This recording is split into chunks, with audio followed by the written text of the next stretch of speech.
السلام علیکم۔ متین الحق پھر آپ کو تنگ کرنے حاضر۔ سب سے پہلے میرے اپنے مزاج کے برخلاف نئے سال کی مبارک۔ ہمارا تو سال اسلامی ہوتا ہے بہرحال، لیکن اب روایت ہے، دعا کریں اللہ کرے یہ 2021 جیسا سال نہ ہو۔ بہت سخت سال گیا پاکستان کی تاریخ کا، یہ ہر لحاظ سے عالمی ہے، پاکستان اکیلا نہیں ہے، عالمی پورے وبا ہے یہ۔ بہرحال چلیے، تو ہوتی بات رہی۔ آج میں دو ایسے واقعات، میری پہلے بھی آپ سے عرض کر چکا ہوں کہ میں کوشش کرتا ہوں جو میرے ساتھ گزرے ہوں وہی میں آپ سے شیئر کروں زیادہ۔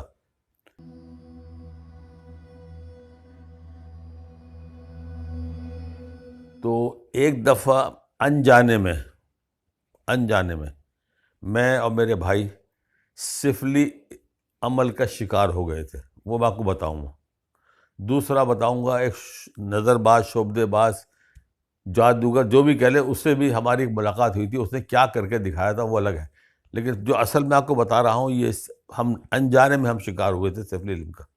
اب آپ ذرا غور سے سنیے گا، اس میں سال، تاریخ، مہینے ذکر کروں گا، اس کو ذہن میں رکھیے گا۔ 1959 میں میرے والد مرحوم کا انتقال ہو گیا تھا۔ مجھ سے بڑے 3 بھائی تھے، شمیم صاحب ہیں مجھ سے بڑے، ان سے بھائی نسیم الحق، ان سے بڑے ضمیر الحق صاحب۔ والد صاحب کے انتقال کے بعد ہماری 15 16 17 سال کی عمریں تھی، چار بھائی چھوٹے، ایک آخری بھائی تو ہمارا 2.5 سال کا تھا۔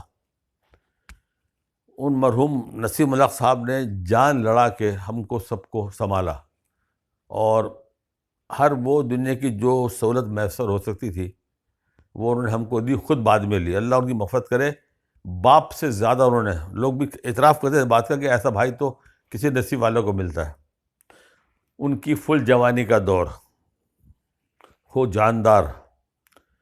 مجھ سے بڑے بھائی شمیم الحق کی شادی 24 اکتوبر 1964 کو طے پا گئی تھی۔ جو یہ واقعہ ہوا ہمارے ساتھ، جس پہ ہم انجانے میں سفلی عمل کے ہم شکار بنے، یہ شادی سے 5 دن پہلے کا ہے۔ شادی ہوئی تھی ہفتے کے دن، جامع کلاتھ میں ہماری دکان تھی، زیادہ تر کپڑا اسمگل ہو کے آگے بکتا تھا بازار میں، کیونکہ اب اس وقت انڈسٹری پیروں پہ کھڑی ہو رہی تھی۔ کسٹم والے جو مال پکڑتے تھے پھر نیلام کرتے تھے، تو دکاندار جا کے وہ مال کسٹم میں بازار سے ڈبل دام میں لے کے آتے تھے، تاکہ ان کے پاس ثبوت ہو دکان پہ کا مال ہو کے جب کسٹم سے چھڑا کے لائیں گے۔ اس کی روشنی میں سنا رہا ہوں آپ کو بھائی۔ پیر کا دن تھا، اکتوبر کے 19 20 تاریخ جو بھی تھی، اکتوبر کی ہوگی 18 19۔ ایک دم جامع کلاس مارکیٹ میں کسٹم والوں نے ریڈ کری۔ دکاندار کہتے رہے کہ ہمارے پاس اس کے بل ہے، انہوں نے کہا جو بھی کچھ ہے مال ہمارے حوالے کرو، بل لے کے ہمارے دفتر میں لا کے دکھاؤ تو مال لے جاؤ اپنا۔ بات سمجھ میں آتی تھی؟ انہوں نے سب ہمارے سے دکان سے کپڑا لے گئے، وہ اوروں سے بھی لے گئے۔ میرے بھائی مرحوم، ان کا انتقال ہوا ہے کچھ کئی سال پہلے، سب ماشاءاللہ جو عروج پہ تھے اپنے ہر لحاظ سے، جوانی میں، خوبصورتی میں، وہ بھی وہاں ان کا دفتر تھا کسٹم انٹیلیجنس کا، دکن ہاؤس نام تھا اس بلڈنگ کا جس میں تھا یہ، اور آدم جی داؤد کالج سے آگے، آدم جی والوں کا کالج تھا، اور یہ اسلامیہ کالج اس سے آگے۔ میرے بھائی پہنچ گئے وہاں پر، بے فکر تھے، بھائی ہمارے پاس کاغذ ہے، دفتر میں جا کے وہ بیٹھ گئے۔ اندر سے ایک سرفرا افسر آیا، کھڑا ہو بیٹھا، تیرے باپ کا دفتر ہے، بیٹھا ہوا ہے۔ ان کا دماغ گھوم گیا، انہوں نے وہیں اس کو گرا کے مارا، دفتر میں اس کے 2 آدمی آ رہا، 2 کو اور مارا، پھر وہ جو دھم مچا، پورا اسٹاف آیا، انہوں نے پھر میرے بھائی کو بہت مارا، اتنا مارا بے ہوش ہو گئے وہ، بہرحال، اور ان کے اوپر کیس بنا دیا۔ اب شادی سر پہ کھڑی ہوئی ہمارے گھر میں، ہفتے کے دن پیر کو یہ کیس ہو گیا، سرکاری افسر کو مارا۔ ان کا نام، جن کو انکوائری سونپی گئی، ان کا نام تھا مجید خان۔ اچھا، ان کو نہیں مارا گیا تھا، لیکن انکوائری ان کو سونپی گئی تھی۔ ان کو ان سے بھاگ دوڑ کری لوگوں نے، بھائی شادی سر پہ ہے، انہوں نے کہا سوال ہی پیدا نہیں ہوتا، سرکاری آدمی کو مارا ہے، سوال ہی اس کو لمبی سزا ہوگی، یہ ہوگا وہ ہوگا، بڑا ہم نے بڑی کوشش کر لی کہ اب ضمانت ہو جائے، شادی اور کرنے والے گھر کے بڑے وہی۔ ایک صاحب نے بتایا کہ بھائی لسبیل آپ ایک پیر صاحب ہے، کوئی اشرف الجیلانی کے نام سے کوئی پیر صاحب ہیں، تو غور سے سنیے گا یہ دنیا میں کیا کیا ہوتا ہے۔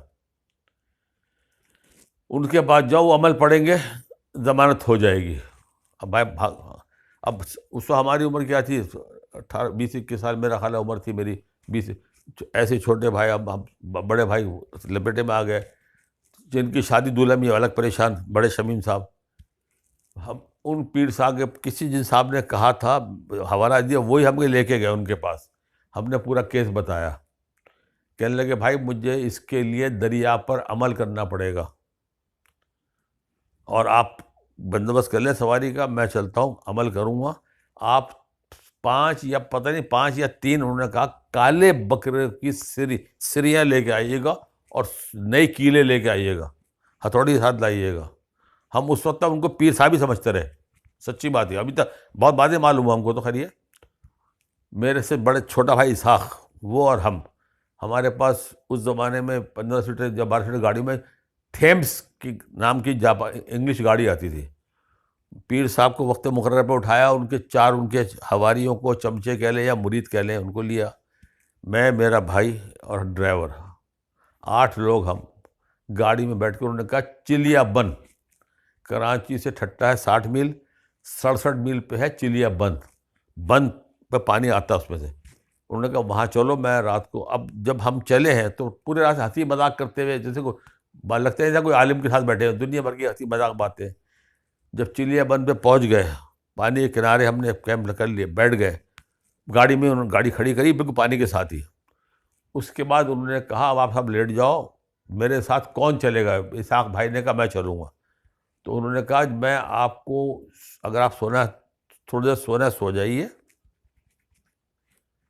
میں آپ کو آواز نہیں دوں گا، آپ کو ہاتھ کے اشارے سے اٹھاؤں گا، اڑ جائیے، اور آپ نے کرنا یہ ہے کہ وہ جس بوری میں بکرے کی سریاں ہیں، وہ ہتھوڑی کیلے لے کے آپ نے میرے ساتھ پانی کے کنارے بیٹھ کے عمل کروں گا، جس سے میں اشارہ کروں، ایک انگلی اٹھاؤں، آپ ایک سری نکالیے گا، کیل ٹھوکیے گا سر میں، اور پانی میں پھینک دیجیے گا، اور دوسرے اشارہ کرو، دوسری کو پھینکیے گا۔ اس طرح انہوں نے وہ 3 یا 5، وہ صحیح یاد نہیں مجھے، وہ یہی ہوا، صبح تقریباً 4 ساڑھے 4 بجے کا وقت تھا، ہم رات کو 11:30 بجے پہنچ گئے تھے، سب لیٹ بھی گئے تھے۔ انہوں نے اس کو اشارہ کیا بھائی کو، اٹھا، وہ پانی کے کنارے بڑے پتھر تھا ایک، وہاں بیٹھ گئے آمنے سامنے، اور انہوں نے کچھ پڑھنا شروع کیا۔ اچھا انہوں نے ہم سے پوچھ لیا تھا یہ بتاؤ کیس کس کے بعد ہے، نام بتاؤ اس کا، اور آئی او کا نام بتاؤ کون ہے، ان دونوں کا نام بتایا اس کو، کمال صلاح دیتے، آپ حیران ہو جائیں گے، اللہ معاف کرے، انجانے میں ہم شکار ہوئے تھے۔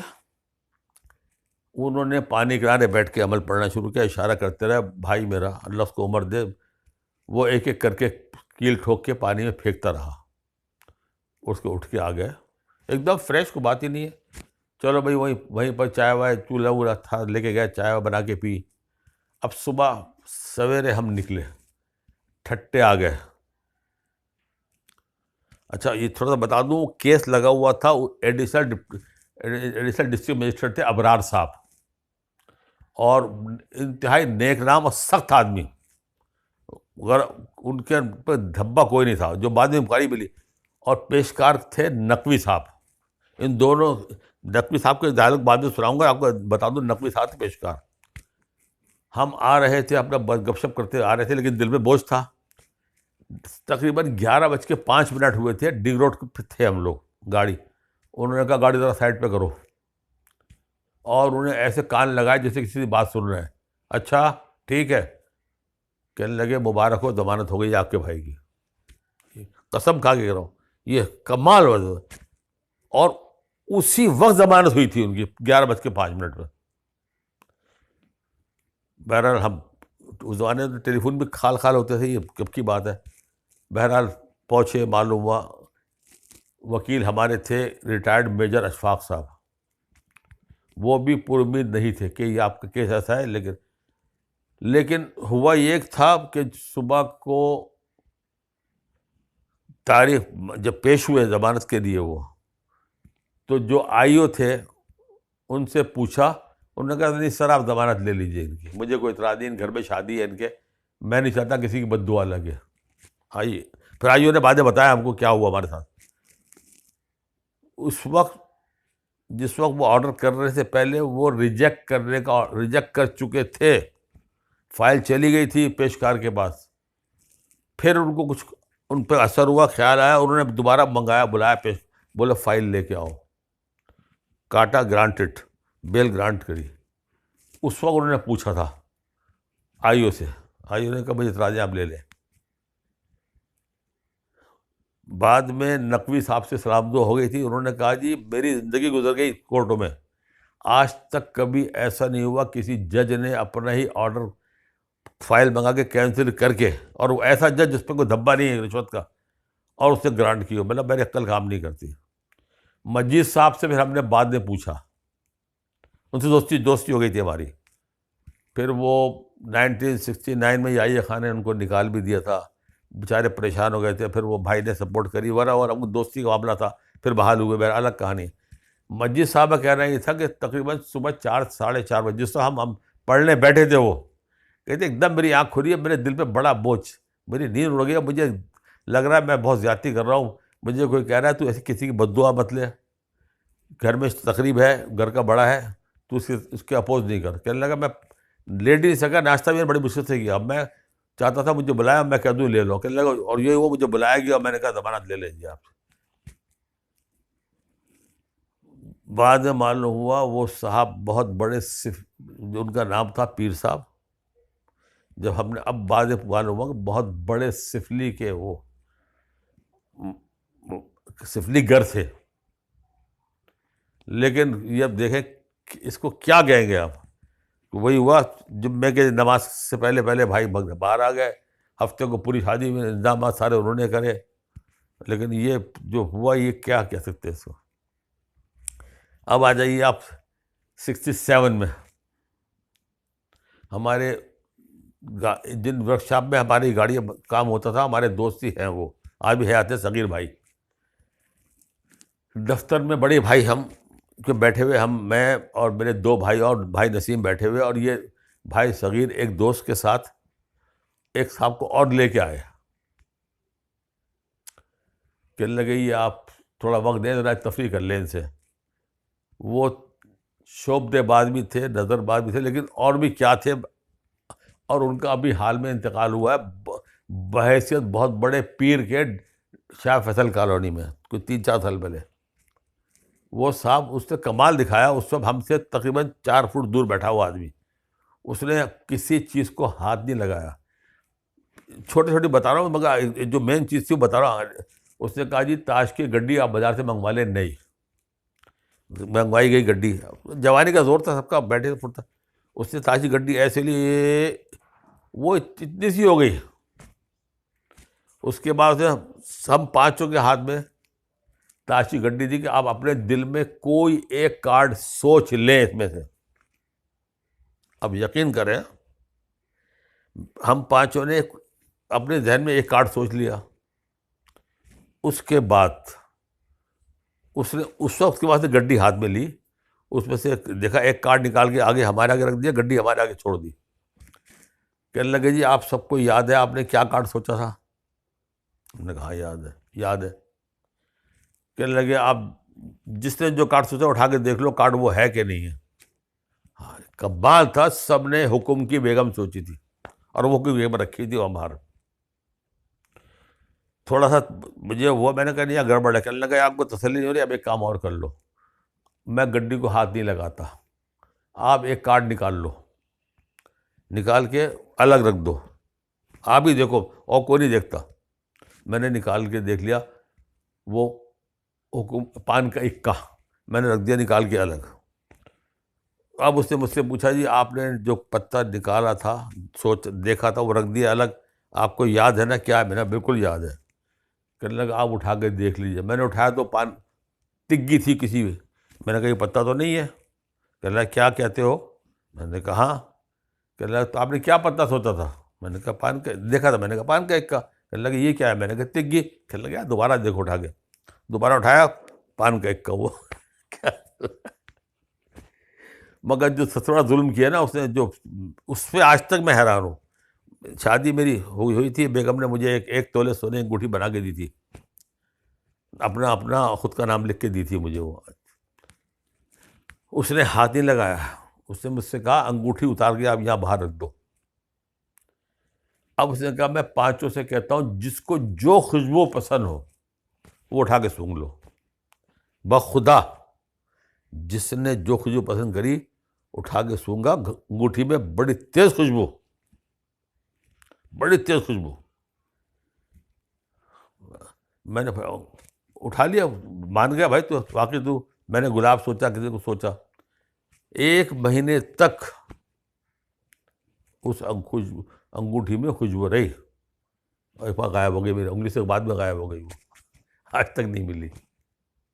ایک چیز اور دکھائی اس نے. اس زمانے میں چاندی کا روپیہ آتا تھا، گلٹ کا. اس نے کہا، سردیوں کے دن تھے، کوٹ پہنے ہوئے تھے ہم لوگ. اس نے کہا، اس نے ایک کسی کے پاس چاندی کا روپیہ ہے نکالو. کمال سر، نکال دیا. گلٹ بولتے، گلٹ کا روپیہ بولتے تھے. اس نے کہا اس پہ کوئی نشان لگانا ہے لگا لو آپ لوگ. وہ کچھ سمجھ میں نہیں آیا. وہ ایک پیڈ تھا، اس سے اس کو نیلا کر دیا اس کو. اس نے کہا اپنے ہاتھ سے کاغذ میں لپیٹ لو اس کو آپ. وہ ہاتھ نہیں لگا رہا، دو نوٹ کی جگہ یہ. اس کے بعد جب لپیٹ کے دے دیا اس کے ہاتھ میں، اس نے مٹھی ہاتھ میں لیا، مٹھی کھولی، غائب. کچھ غائب. اس نے کہا اب آپ بتاؤ کس کی جیب سے نکلوا دوں میں یہ. ہمارے دوست جو دوسرے آئے تھے ان کا نام تھا نثار علی، ابھی حیات اللہ ان کو صحت دے. ہم نے کہا ان کی جیب سے نکالو. اچھا کون سی جیب سے نکالوں؟ اندر کی جیب سے نکالو. انہوں نے کہا نثار صاحب اپنی جیب میں ہاتھ ڈالیے.